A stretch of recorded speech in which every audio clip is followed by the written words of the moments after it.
నమస్కారం. నా పేరు శ్రీరామచంద్రమూర్తి. ఇప్పుడు భగవంతుడిని ప్రత్యక్షంగా ఫేస్ టు ఫేస్ చూడొచ్చు మన దాని ప్రకారం అనుకున్నాం. మిగతా మతాల్లో ఇది లేదు, ఆ సౌలభ్యం లేదు, అసలు ఆ ఏర్పాటు లేదు, ఆ పద్ధతి లేదు. భగవంతుడిని చూస్తే వెంటనే మనిషి చచ్చిపోతాడు. ఇది మోజెస్ రాసినటువంటి బైబిల్లో మోజెస్ రాసినటువంటి దీంట్లో చెప్పినటువంటి ఇది. అవి మనకి చాలా క్లియర్గా కనపడుతుంది అన్నమాట. మోజెస్ని యూదులు అడుగుతారు, నువ్వు మన దేవుడు యెహోవా అని అంటావు, ఆ యెహోవాని మాకు చూపించమని చెప్పి. అప్పుడు మోజెస్ చెప్తాడు, యెహోవాని నేను అడిగాను, ఏమనంటే ఏ మానవుడైనా బతికిన మానవుడు నన్ను చూస్తే, నా మొహం చూస్తే వెంటనే చచ్చిపోతాడు అని చెప్పాడు. అందుకని వాళ్ళు ఇక యెహోవాని చూపించమని అడగరు. దాంతో ఏమైపోయిందంటే వాళ్ళని ఆ విధంగా బెదిరించేశాడు.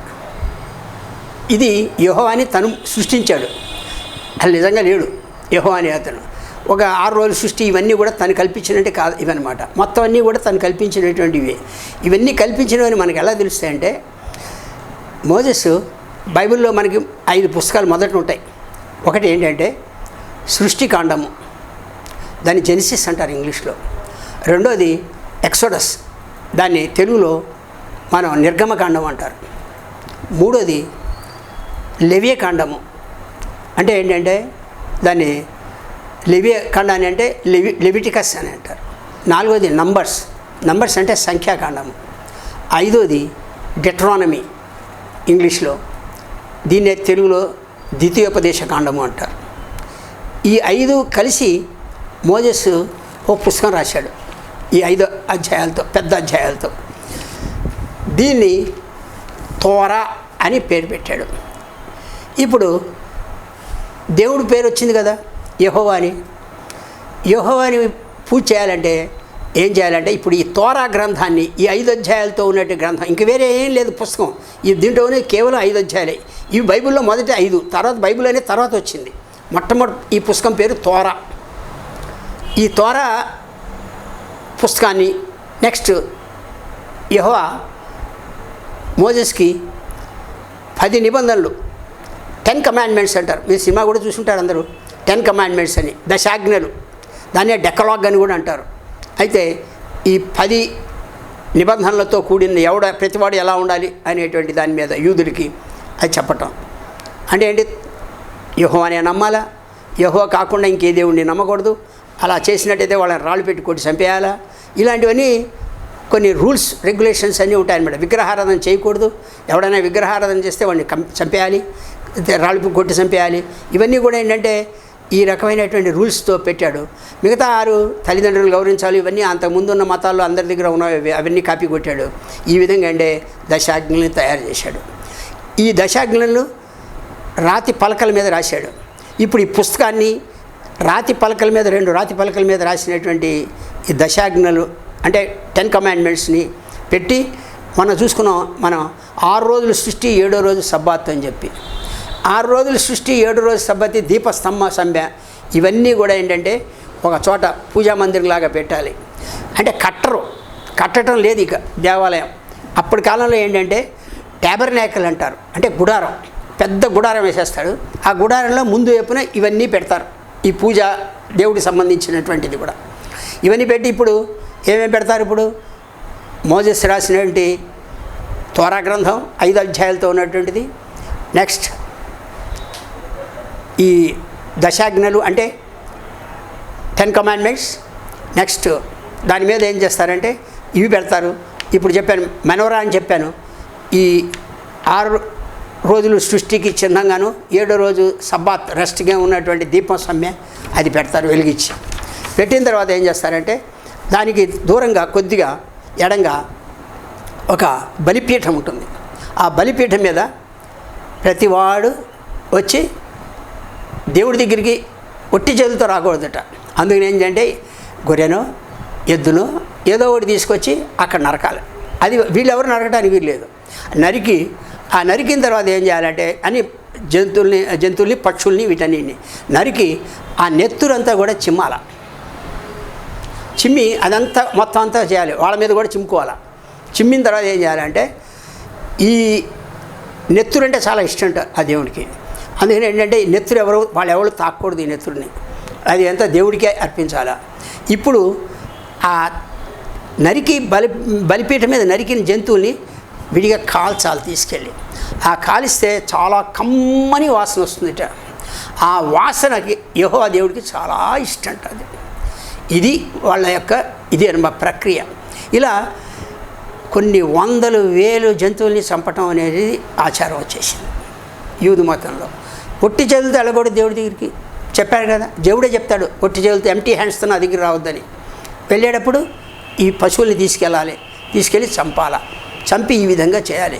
ఎద్దుల్ని, గొర్రెల్ని, మేకల్ని, లేకపోతే పక్షుల్ని, ఇట్లాంటివన్నీ కూడా తీసుకెళ్ళి చంపాలన్నమాట. ఒక్కో దానికి ఒక్కొక్క ఇదనమాట, ఒక్కో పాపానికి ఒక ప్రాయశ్చిత్తం.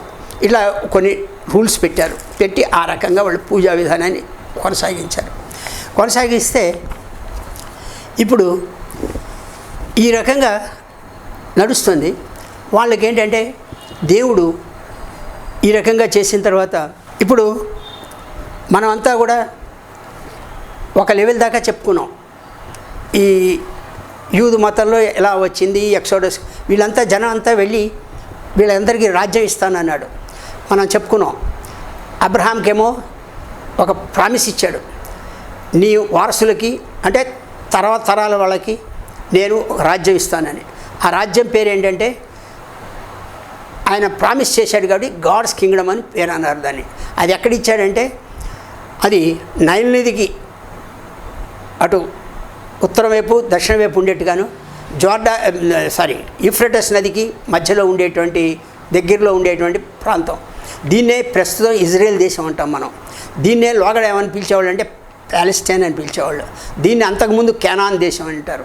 ఈ కేనాన్ దేశాల్లో చాలామంది జాతుల వాళ్ళు ఉండి పరిపాలన చేసుకుంటూ ఉండేవాళ్ళు. వీళ్ళందరినీ నేను చంపేసి మీకేంటంటే నేను ఇస్తానని చెప్పాడు. ఎవరు? యెహోవా దేవుడు. వాళ్ళందరినీ మీరు కొట్టండి అని. ఇప్పుడు వీళ్ళందరినీ గురించి వీళ్ళు ఏంటంటే 70 మంది జాకబ్ సంతానం వాళ్ళు ఈజిప్ట్లో ఉండి 430 సంవత్సరాలు ఉండి 6 లక్షల మంది అయ్యారు. ఈ 6 లక్షల మందిని కూడా ఏంటంటే ఇప్పుడు వాళ్ళని మోజెస్ తీసుకురాదలుచుకున్నాడు. మోజెస్ ఏం చేసేవాడంటే మోజెస్ లైఫ్ మనం కొద్దిగా తెలుసుకోవాలి. మోజెస్ రాసింది కూడా చాలా తక్కువ ఉంది. Moses life. మోజెస్ ఒక యూదు కుటుంబంలో జన్మించాడు, లివీ కుటుంబంలో జన్మించాడు. అప్పుడు ఒక ఆచారం ఉందని చెప్తాడు అతను. అది అంతవరకు నమ్మకం లేదు, దానికి సరైన ప్రూఫ్ లేదు. ఏమంటే వీళ్ళంతా చాలా జనం పెరిగిపోయారు కాబట్టి యూదులు వాళ్ళ చేత చాకరీ చేయించేవాళ్ళని అక్కడ పుట్టిన వాళ్ళు మగపిల్లలందరినీ కూడా ఏంటంటే ఎలాగోలాగో నైల్ నదిలో పెట్టిలో పెట్టి వదిలేసేయాలని అలా చేయమని చెప్పారు. 3 నెలలు పెంచిన తర్వాత వాళ్ళ అమ్మ నైల్ నదిలో ఓ పెట్టెలో పెట్టి కర్ణుడికి పెట్టినట్టుగా వదిలితే వాళ్ళ అక్క మిరియం ఆ ఒడ్డును వస్తూ చూసిందిట. అప్పుడు నైల్ నదిలో ఫరో అంటే ఈజిప్ట్ రాజు కూతురు స్నానం చేస్తుందిట. ఆ పెట్టె తీసుకురమ్మందిట. చెలికెత్తలు తీసుకొస్తే ఈ యూదులకు సంబంధించిన పిల్లవాడు, పసిపిల్లాడు అని యూదుల డ్రెస్ వేరేగా ఉంటుంది కాబట్టి అక్కడ ఆ చిన్నాన్ని బట్టి వాళ్ళు గ్రహించారు. సరే ఈమెకి ఇంకా పెళ్లి కాలేదు, అయినా ఏమందంటే నేను పెంచుకుంటాను ఈ కుర్రాడిని అంది. పెంచుకుంటానంటే నది ఒడ్డున ఈ మోజెస్ యొక్క అక్క వచ్చింది, మిరియం చెప్పుకున్నాం కదా. ఆ వచ్చి ఏం చేసిందంటే, అమ్మగారు ఈ పిల్లాన్ని పెంచడానికి దీదిని తీసుకురానా, దాదిని అంటాం కదా, దాది అంటే నర్సుని తీసుకురానా అంది. తీసుకురమ్మంటే దాదిని ఎవరినో తీసుకురాదు, వాళ్ళ అమ్మనే తీసుకొస్తుంది. ఇప్పుడు మోజెస్ తల్లి పెంచుకోవటానికి ఆ పిల్లని మోజెస్ తల్లికి ఇచ్చేసి ఎంత ఖర్చు అయితే అంత నేను ఇస్తూ ఉంటాను, మా దగ్గరికి వచ్చి తీసుకొస్తే నాకు చూపిస్తూ ఉండు, మా రాజభవనంలో పెరుగుతూ ఉంటాడని చెప్పి ఈ ఫరో కూతురు అంటే యువరాణి చెప్పింది. ఇప్పుడు దీనివల్ల ఏమయ్యాడంటే మోజెస్ రాజ దగ్గర పెరిగి రాజ హోదాలో బతికాడు. వీళ్ళంతా మామూలుగా ఉన్నారు. ఇప్పుడు ఒక రోజున ఏమైందంటే మోజెస్ చూస్తుండగా తిరుగుతుంటాడు, మంచి గౌరవంగా రాజ కుటుంబంలో వ్యక్తిగా తిరుగుతున్నాడు. ఒక రోజున ఏంటంటే ఒక యూదుణ్ణి పని చేయించడం కోసానికి వాళ్ళు ఏం చేశారంటే మేస్త్రి లాంటి వాళ్ళని ఈజిప్ట్ వాళ్ళని పెట్టారు. ఈజిప్ట్ వాళ్ళని మేస్త్రీలు అంటాం మనం. వాళ్ళని ఇంగ్లీష్లో టాస్క్ మాస్టర్ అంటారు.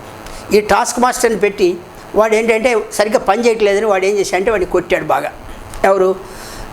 ఈజిప్షియన్ టాస్క్ మాస్టర్ చూశాడు. వీడు చూసిన తర్వాత ఏం చేశాడంటే వెంటనే వాళ్ళు వెళ్ళిపోగానే ఆ టాస్క్ మాస్టర్ ఎవ్వరు లేని టైంలో చూసి వాడిని చంపేశాడు. కత్తితో నరికేసి గొయ్యి తీసి ఆ టాస్క్ మాస్టర్ని పాతిపెట్టేశాడు. ఎవరు? మోజెస్. పాతిపెట్టేసిన తర్వాత వెళ్ళిపోయాడు ఏం ఎరగనట్టుగా.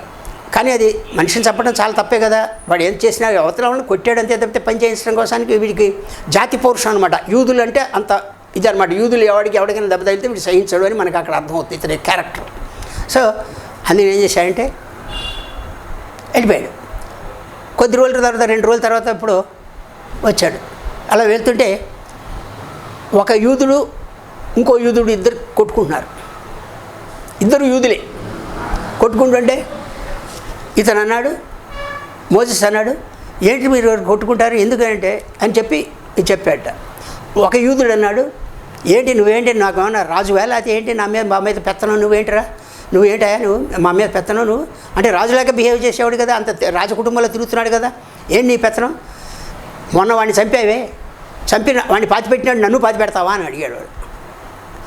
వీడికి తల తిరిగిపోయి ఈ మాట అడిగేటప్పటికి వీడికి ఎట్ట తెలిసిందే అని చెప్పి. ఇప్పుడు కనుక రాజుకు తెలిసింది అనుకోండి, రాజుకు ఇంకా తెలియదు. వీడిని ఏం చేస్తారంటే విచారణ చేసి చంపుతారు, లేకపోతే విచారణ ఇచ్చేస్తారు, జైలు పెడతారు, ఏం చేస్తారు. అందుకని ఏం చేశాడంటే వెంటనే అక్కడి నుంచి పారిపోయాడు. ఈజిప్ట్ వదిలేసి పారిపోయి ఇప్పుడు ఏం చేశాడంటే మిడియనైట్ అనేటువంటి ప్రదేశం, మీడియన్ అనే ప్రదేశం ఉంటుంది. అక్కడ మిడియనైట్లు అనేవాళ్ళు ఉంటారు. అక్కడికి వెళ్ళాడు. అక్కడికి వెళ్ళి అక్కడ వాళ్ళకి ఒక మత పెద్ద ఉన్నాడు, ఒకడు మతాచార్యుడు, మీడియన్ ప్రీస్ట్ అంటారనమాట. అప్పుడు వాళ్ళ మతం ఏదో ఉంది, మీడియన్ మతం అనేది. వాళ్ళు ఏదో దేవుణ్ణి ఏదో చేసుకుంటున్నారు. ఇతను వెళ్ళి ఏం చేశాడంటే అతని పేరు జత్రో అంటారు, రావెల్ అని కూడా అంటారు. అయితే ఏంటంటే జత్రో అని గుర్తుపెట్టుకుందాం. ఈ జత్రోకి 6 కూతుళ్ళు ఉన్నారు. ఒక కూతురునిచ్చి పెళ్లి చేస్తాడు. గొర్రెలు ఉంటాయి, గొర్రెలు కాపలా కాస్తుంటాడు. ఇప్పుడు ఈజిప్ట్ నుంచి మోజెస్ పారిపోయి వచ్చాడు కదా, పారిపోయి వచ్చేటప్పటికి అతని వయసు ఎంత అంటే 40 సంవత్సరాలు. ఎవరికి? మోజెస్కి. పెళ్ళి కాలేదు, కానీ ఏమిటో ఎందుకు కాలేదో మనకి తెలియదు. అతనికి అక్క ఉంది. ఇతనికన్నా 3 సంవత్సరాలు పెద్దవాడు అంటే ఆరన్ అనే అన్న ఉన్నాడు. ఆరన్ అనేటువంటి వాడు. సరే ఇప్పుడేంటి, ఆరన్ ఇతనికన్నా ఎన్నేళ్ళు పెద్దవాడు? అన్న 3 ఏళ్ళు పెద్ద. ఇప్పటికి 40 ఏళ్ళప్పుడు అక్కడి నుంచి పారిపోయి వచ్చాడు కదా ఈజిప్ట్ నుంచి. ఆరన్కి ఎన్నేళ్ళు ఉంటాయి? 43 ఏళ్ళు ఉంటాయి. సో ఆరన్ 3 ఏళ్ళు పెద్ద.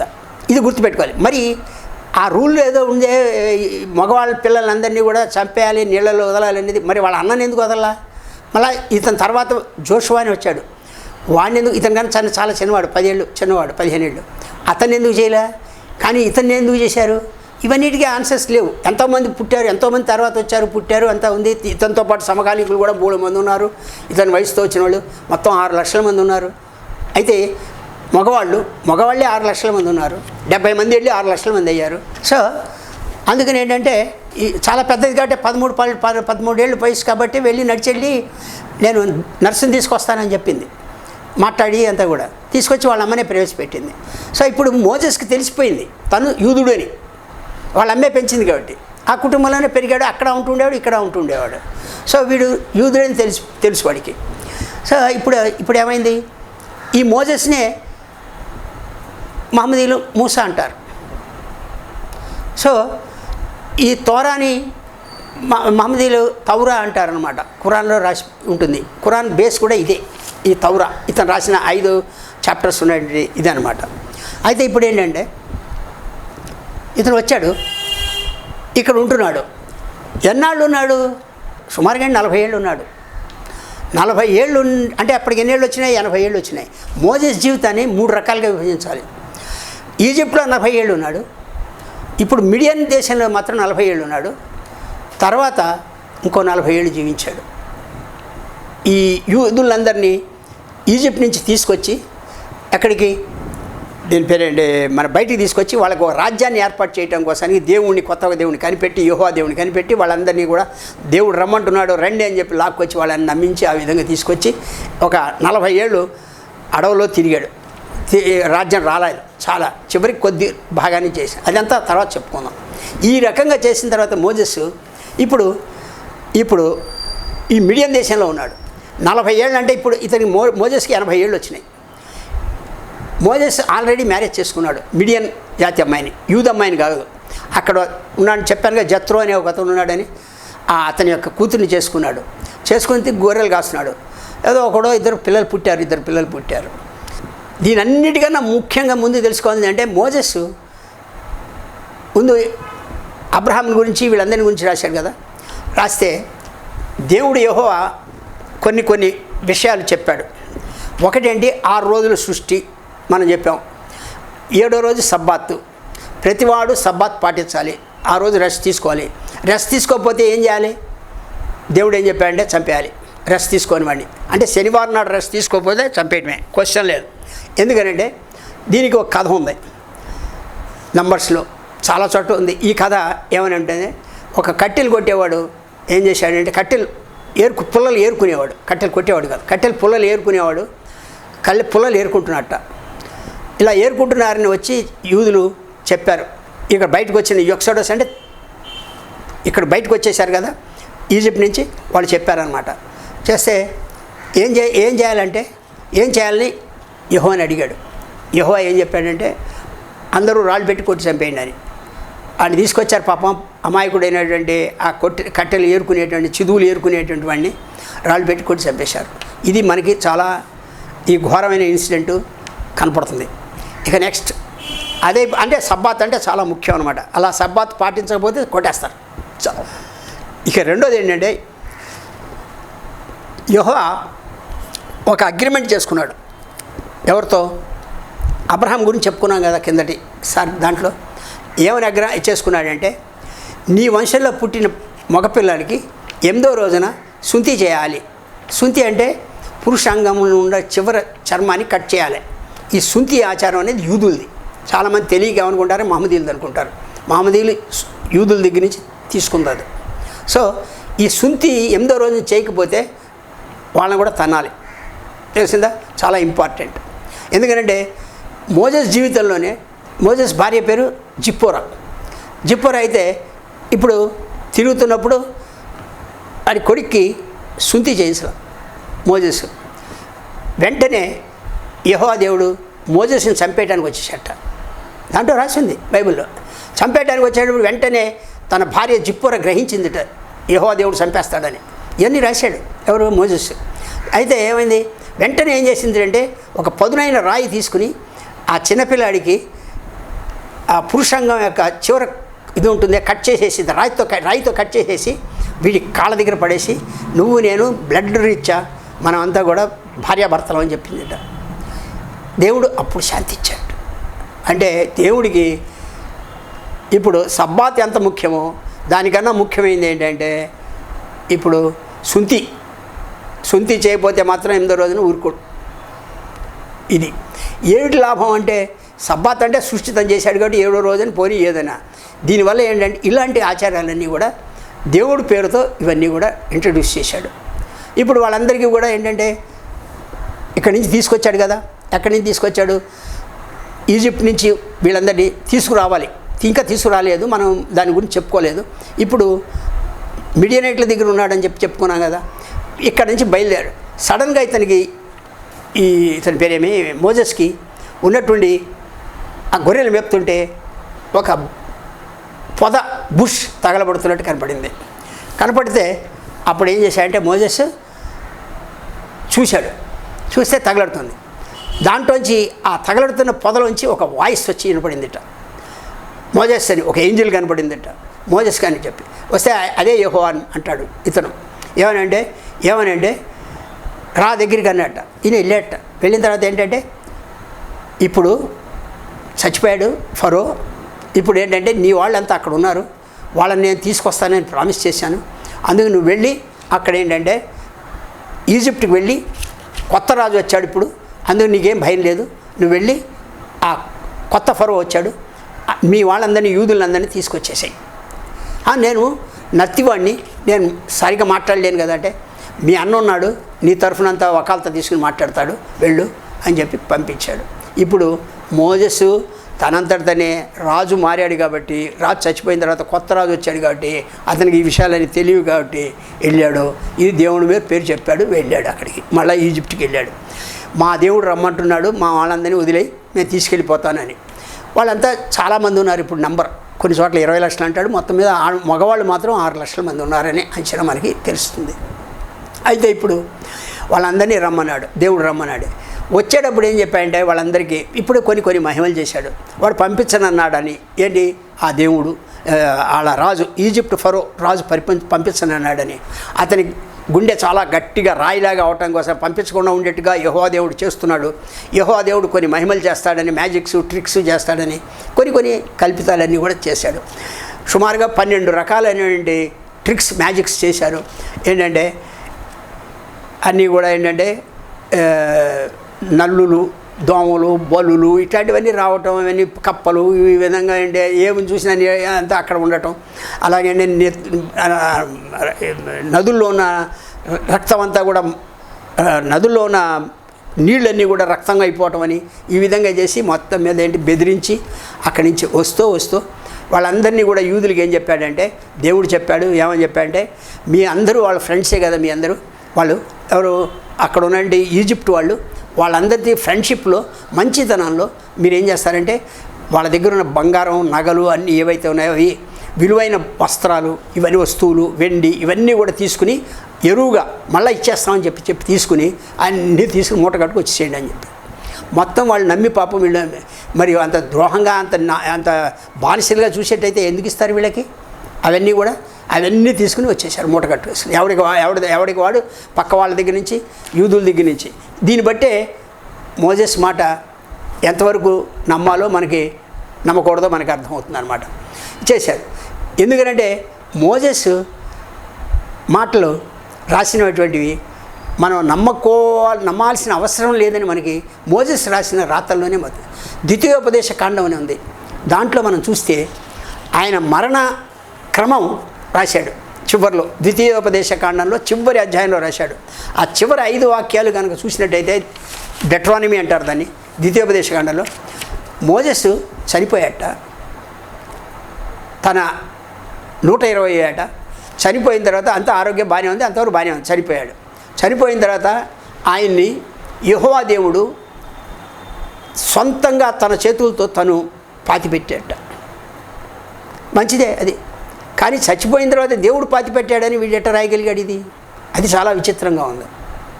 ఈ మోజెస్ పోనీ అంతవరకు ఆ ప్లేస్ ఎక్కడుందో ఇవాళ రోజు దాకా ఎవరికి తెలియదు. దేవుడు పాతిపెట్టినటువంటి ప్లేస్ మోజెస్ని ఎవరికి తెలియదు అన్నాడు. అదైపోయిన తర్వాత ఏం చేశాడు? రాశాడు పోనీ అంతవరకు ఇది అయిపోయింది. నెక్స్ట్ ఏం రాశాడు? ఇంతవరకు మోజెస్ లాంటి వాడు యూదుల్లో పుట్టలేదు, అతనంతా కూడా నియంతలాగా ఉండి అందరినీ బెదిరించి అంతా కూడా దేవుడిని చూస్తూ దేవుడితో ఇచ్చేస్తూ, నెక్స్ట్ ఏంటంటే అలాగే టెర్రరిస్ట్ లాగా టెర్రరైజ్ చేశాడు యూదులందరినీ, ఆ విధంగా తీసుకొచ్చాడని చెప్పాడు. అది చెప్పాడు, బాగానే ఉంది, ఇంతవరకు పుట్టలేదు, అంతా అయిపోయింది. మోజెస్ చనిపోయిన తర్వాత 30 రోజుల దాకా యూదులంతా ఈ పోయినందుకు గాను అతన్ని మైళ్ళలాగా కానీ అతన్ని దీనికోసాన్ని కానీ భోజనాలు చేయకుండా లేకపోతే ఈ విధంగా చేయకుండా ఏంటంటే దీన్ని పాటించారట 30 రోజులు. చచ్చిపోయిన 30 రోజుల దాకా ఏం జరిగిందో, చచ్చిపోయి పాతి పెట్టబడిన వాడు ఎలా రాశాడండి అది? దీన్ని బట్టి చూస్తే మోజెస్ అంతా కల్పితాలని అర్థమవుతుంది. తనేమో దేవుడు పాతిపెట్టాట, ఎవరికి తెలియదుట. పాతిపెట్టిన తర్వాత 30 రోజుల దాకా ఏం జరిగింది అవన్నీ కూడా రాశాడు. దేవుడి చేత పాటిపెట్టాడన్న తర్వాత వాడు 30 రోజుల దాకా ఏం జరిగిందో అవన్నీ రాశాడంటే అసలు దీన్ని ఎట్లా నమ్ముతాం మనం? అందులో దేవుడు పాతిపెట్టాడు, దేవుడు అయితే పర్ఫెక్ట్గా పాతి పెడతాడు కదా మళ్ళీ రాయటానికి. ఆ శక్తి కనుక ఉన్నట్టయితే కొంతమంది బుకాయించడానికి ప్రయత్నం చేస్తారు. ఆయన దగ్గర చాలా శక్తి ఉంటే ఇప్పటిదాకా ఏం జరిగిందో రాసి ఉండేవాడు కదా. అందుకని ఏంటంటే ఈ మోజెస్ రాతలన్నీ కూడా అభూత కల్పనల కింద మనకి అర్థమవుతుంది అనమాట. అతను ఆ డిటరానమీలో చివరి వాక్యాలు ఏవైతే ఉన్నాయో అవి కనుక చూస్తే దీన్ని బట్టి మనం ఏంటంటే మోజెస్ని ఎస్టిమేట్ చేయొచ్చు. ఏంటి అతను రాసినవన్నీ కూడా అబద్ధాలని చెప్పి ఈ విధంగా మనకి అర్థమవుతుంది. సరే, నమస్కారం. మిగిలిన విషయాలు తర్వాత తెలుసుకుందాం.